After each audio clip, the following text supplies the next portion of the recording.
The world indeed is becoming a global village, with people increasingly depending on digital technology for social interactions, making it easy for perpetration of harm against people or persons because of their gender through the use of technology. Gender-based violence, which is GBV, is a global phenomenon that has to do with violation of human rights of women, girls, and other people, negatively targeting their gender identity or gender expression. So when we talk about technology-facilitated violence, it's an enhancement of gender-based violence, which has to do with use of technology to perform abuse and violence.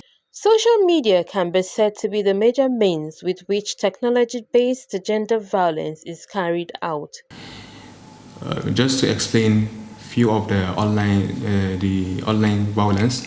First, we have the online harassment. The perpetrators or the abusers use online tools such as social media, email, and other online communication platforms to perform their violence or their abuse.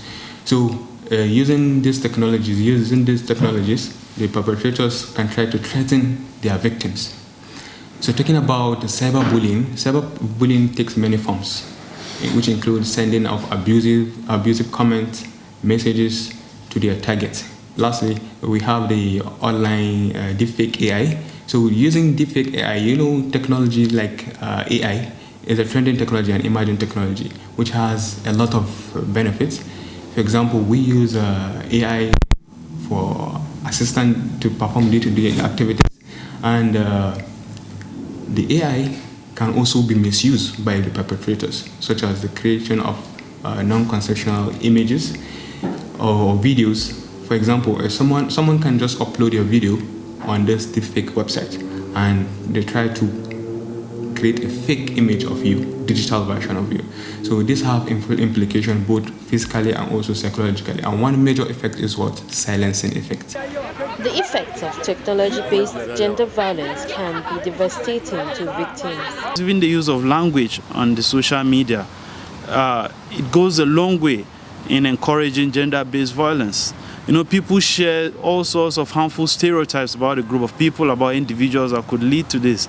If we're able to identify this, and then we have a regulation that says, okay, when some of these social medias now have these regulations that when you make statements that could actually lead to gender-based violence, you are being sanctioned. And I always tell people, you never can trust anyone, especially when it comes to issues about intimacy. So it is very important that we educate people about this and also make them understand that it is okay to speak out.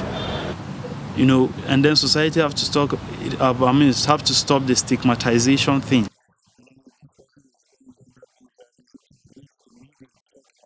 Because it makes people not to even speak out when things like this happen. So in a nutshell, all we need to do is to, one, regulate the activities of people, if possible, on the social media platforms, and then use technology to disseminate information to people about the dangers of gender-based violence, and also encourage them to speak out and use the same technology to provide resources and support to survivors of gender-based violence. The government need to provide a platform where those victims affected can report their incidents. Some of the platform that, for example, in Nigeria, we have the Report GBV, the Gender-Based Violence, Report Gender-Based Violence, is a platform where those victims can be able to report their violence, the violence they have. Lastly, individuals also need to play a role in terms of combating gender-based violence. For example, enabling of privacy and security on all social platforms and applications, and also be careful of the information you share online. Secondly, report any incidents or any form of abuse that you have come across, whether to you or to another person that you might know. Report to the appropriate authority.